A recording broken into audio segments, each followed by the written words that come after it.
Olá, seja bem-vindo. Meu nome é Vinícius, eu sou graduado e pós-graduado em Engenharia Civil e hoje estou aqui para ministrar o curso básico, de materiais de construção civil. Vamos para o primeiro slide aqui, que é a apresentação do curso. Então, o estudo dos materiais de construção civil, ele consiste em você conhecer, as suas matérias-primas, que estão ali à disposição, que estão ali no meio ambiente, na natureza, para você usá-las da melhor forma possível. Conhecer também a fabricação, ou o seu processamento, que é a maneira de se obter o produto, e as suas características, né?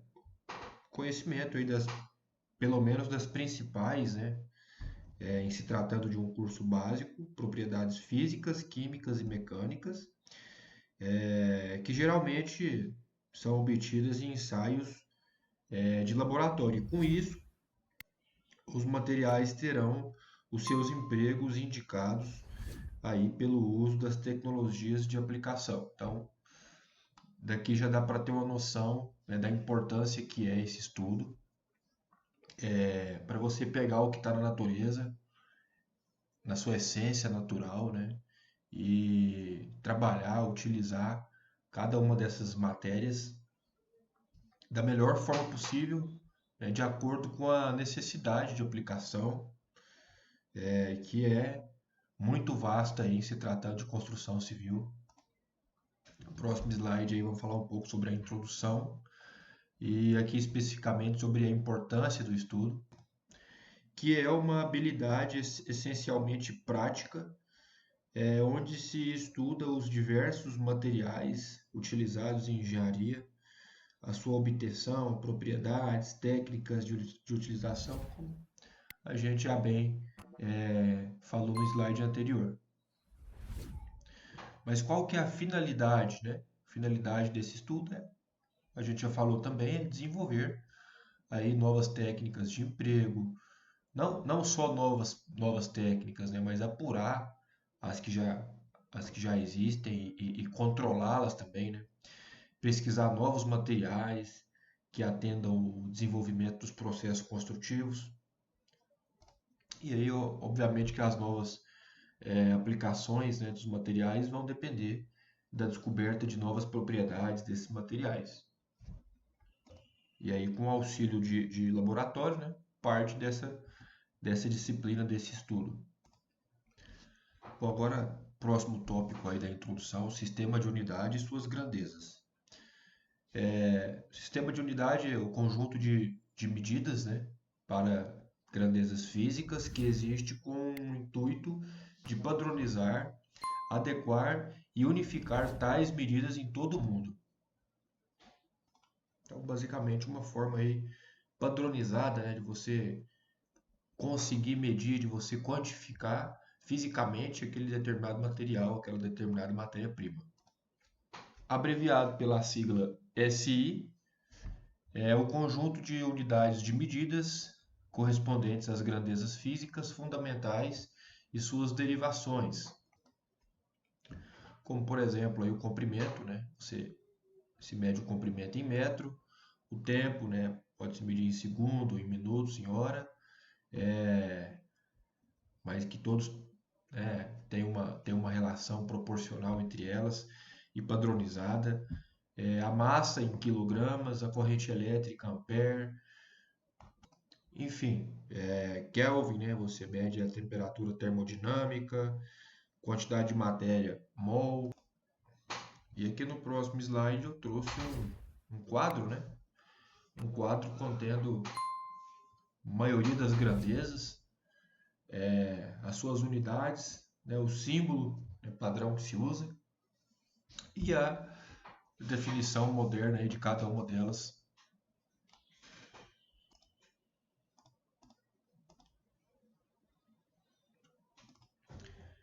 Agora um pouco sobre os materiais e as suas propriedades. As propriedades que caracterizam os materiais são as respostas que eles oferecem quando são estimulados por um fenômeno físico, químico ou outros, no caso de uma ação mecânica, ação térmica ou ação elétrica para um fenômeno físico. E no caso do fenômeno químico, ataque por ácido, radiação, enfim.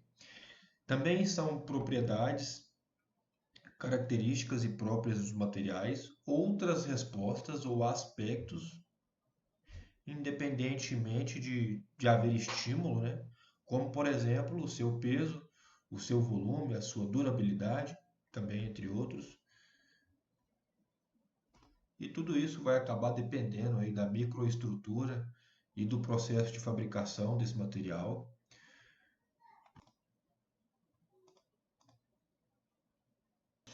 E aqui a primeira propriedade, né, que vai ser estudada, que vai ser ministrada aqui no nosso curso básico, que é ligações químicas. Bom, basicamente os átomos eles se combinam por meio de ligações químicas, a fim aí de formar os materiais adotando uma configuração eletrônica estável, compartilhando seus elétrons entre si.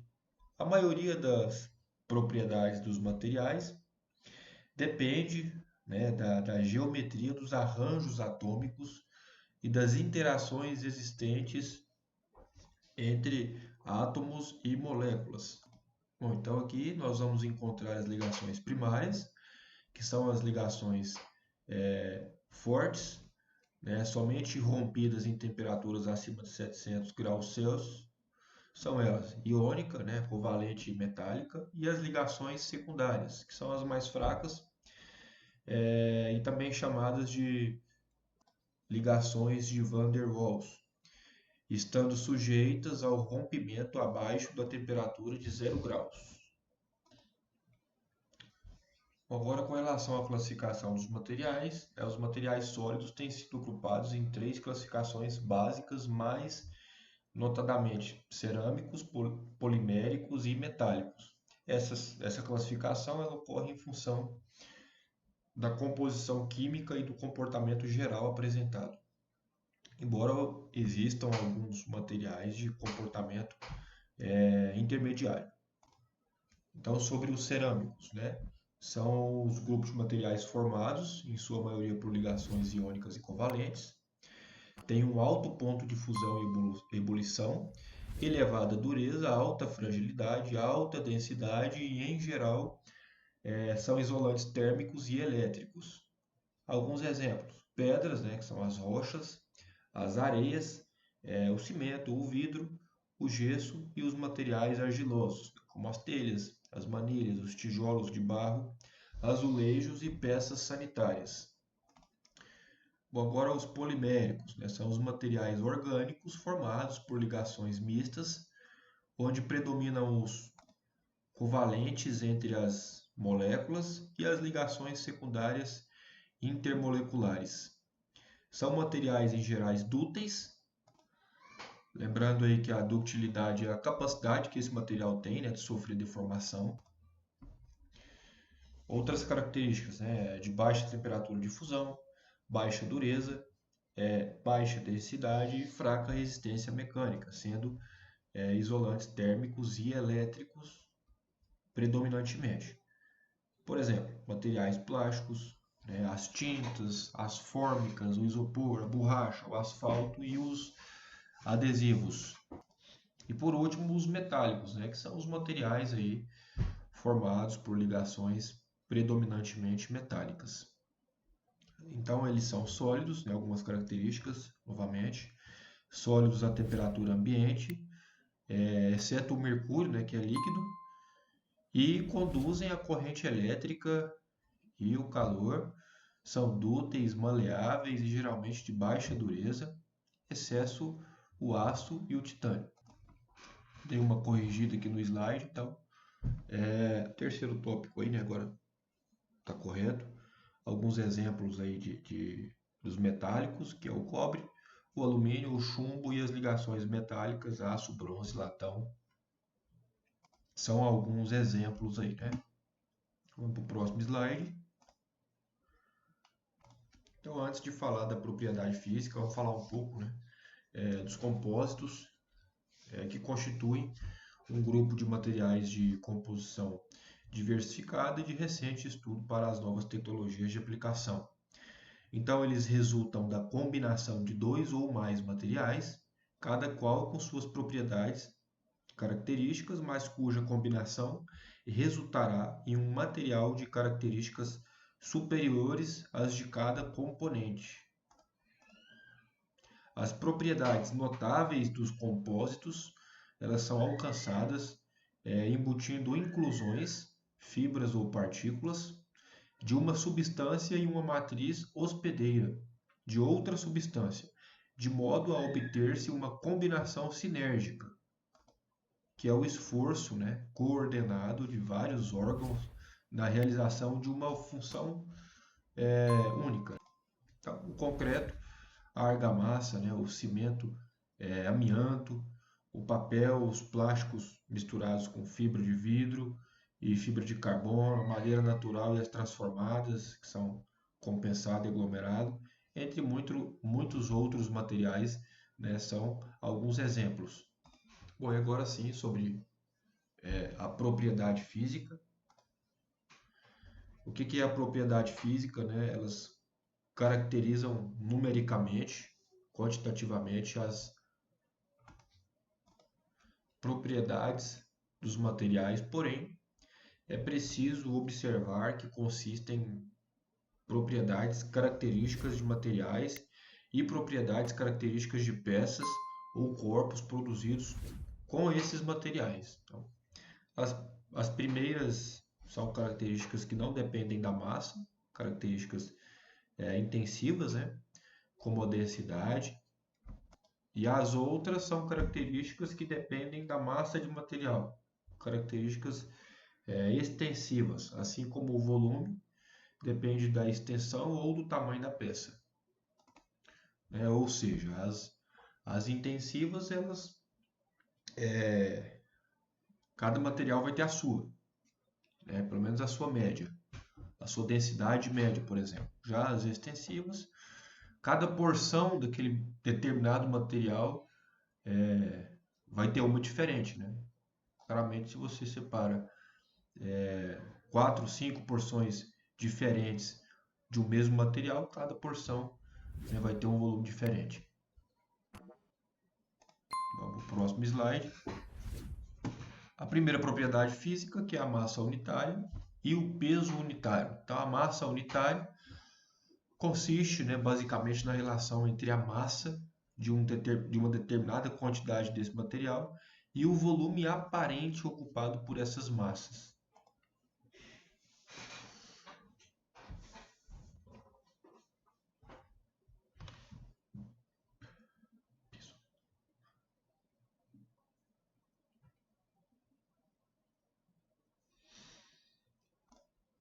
Então, se você tem uma lata de tinta vazia aí,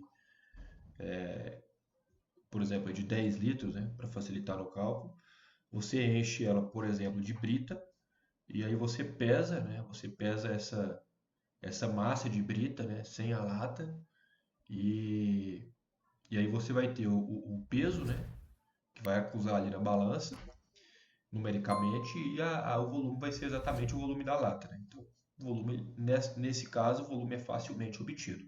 Mesmo que entre os grãos de brita haja espaço vazio, a gente vai considerar o volume aparente, nesse caso, de massa unitária. E no caso aqui do peso unitário, assim como a massa unitária depende da massa, o peso unitário depende do peso, mudando aí basicamente a unidade, Se lá na massa unitária, deixa eu voltar lá, a gente tinha, por exemplo, grama, grama por centímetro cúbico, quilo por centímetro cúbico, aqui a gente vai ter quilograma-força, que é a unidade de peso, por centímetro cúbico. E aí, para o mesmo material, quanto menor for o tamanho do grão, material mais fino, maior será o peso unitário. Os dois, o peso unitário e o volume aparente, eles são inversamente proporcionais na equação. É uma equação de divisão, então, quanto maior for um, menor é o outro. Então, se o volume diminui, o peso aumenta. Uma relação inversa, O próximo slide. Bom, então aqui vamos falar um pouco de massa. peso específico e densidade. A massa específica de um material ela é definida com relação entre a massa de uma determinada quantidade desse material e o volume real. Bom, então aqui a gente já não está falando mais de massa e peso unitário, está falando de peso específico, em massa específica. Nesse caso aqui, o raciocínio é o mesmo, porém a obtenção do volume ela deve ser mais fidedigna, né? É realmente o volume real desse material. Dá para perceber nessa ilustração, né, olha, que aqui ele está considerando só mesmo o volume do material, né? Já no slide anterior, deixa eu voltar lá no unitário, ó, aqui ele está considerando o volume de todo o espaço que é ocupado pelo material. Então, aqui ele considera só o volume do material, então o volume real. Isso é tranquilo, tá? É tranquilo de aferir esse volume real. Se você tiver dois recipientes, né, com marcação volumétrica, você enche um com água, você enche um com esse material granular, por exemplo, a brita. E aí você despeja, né, a água nesse outro copo, nesse outro recipiente contendo esse material granular, até a última medição aí, né? Por exemplo, se for recipientes aí de 1 litro, você vai encher até completar o litro. E aí depois você olha no outro recipiente que tinha água, quanto de água precisou de sair, né, em ml, né, para completar o litro do outro recipiente que tinha já o material granular. E aí depois você faz uma subtração, né, do que saiu do recipiente com água e do que já tinha do material granular, você consegue ter esse valor do volume real. Agora, especificamente sobre a massa específica de um material, né, ela é definida com relação entre a massa de um determinado material e a quantidade, né, e o volume real, que é o que a gente acabou de explicar. Unidades aí, por exemplo, grama por centímetro cúbico ou quilograma por metro quadrado ou quilograma por litro. No caso, o peso específico, da mesma forma, né? Só muda aí a unidade, né? Em vez de ser massa por volume real, é o peso por volume real.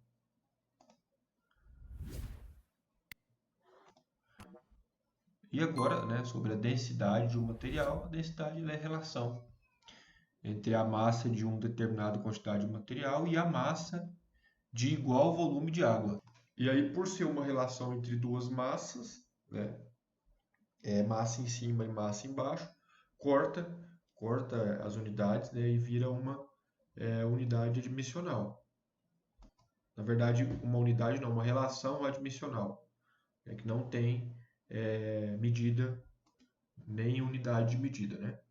E tem o mesmo valor em qualquer sistema de unidade. Bom, agora vamos, né, falar sobre a dilatação, que é outra propriedade física. Então, a dilatação térmica ela ocorre praticamente com todos os materiais, né, e corresponde ao aumento de volume em função do aumento da temperatura. Bom, e aí alguns materiais eles vão ser mais sensíveis, alterando mais o seu volume com pouca variação de temperatura, como é o caso do mercúrio, enquanto que do outro lado, né, em outros materiais, esse fenômeno tem uma menor influência prática, né? Como é o caso aí dos materiais metálicos, né, com relação ao mercúrio, onde a dilatação ela é muito importante. E a identificação, né, a identificação numérica, né, quantitativa desse fenômeno, ela fez-se pelo coeficiente de dilatação do material, que é o último tópico aí do slide, que é um número, né, que caracteriza a capacidade de uma peça construída aí, né, com determinado material em alterar suas dimensões quando submetida a uma temperatura diferente daquela em que ela já se encontra em um estado natural.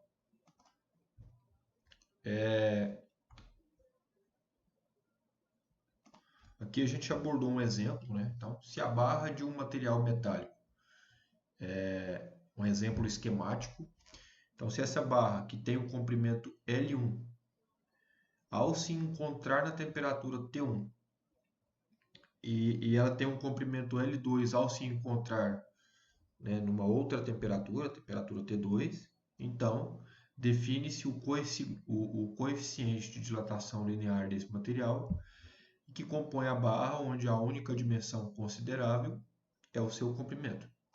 Não que ele não dilate também a bitola, né, a largura da barra, mas para fins práticos deve-se considerar apenas o comprimento dessa barra e desconsiderar, né, uma variação muito pequena, a outra dimensão. Bom, e essa equação ela representa muito bem tudo aquilo que nós falamos sobre dilatação térmica. Então, o coeficiente de dilatação térmica é a relação, né, entre a variação do comprimento da barra, que é L2 menos L1, sobre a variação da temperatura, né, do ambiente, que é T2 menos T1. Bom, então para não ficar muito cansativo, né, a gente vai finalizar a primeira aula aqui desse slide. E a partir da próxima aula, em aula 2, a gente retoma a partir do slide condutividade térmica, que é outra propriedade física, tá bom? Então até lá e valeu! E aí, tudo bem? Estou passando apenas para deixar um recado bem rápido para você que acabou de ver essa aula e que gostaria de assistir a todas as aulas desse curso.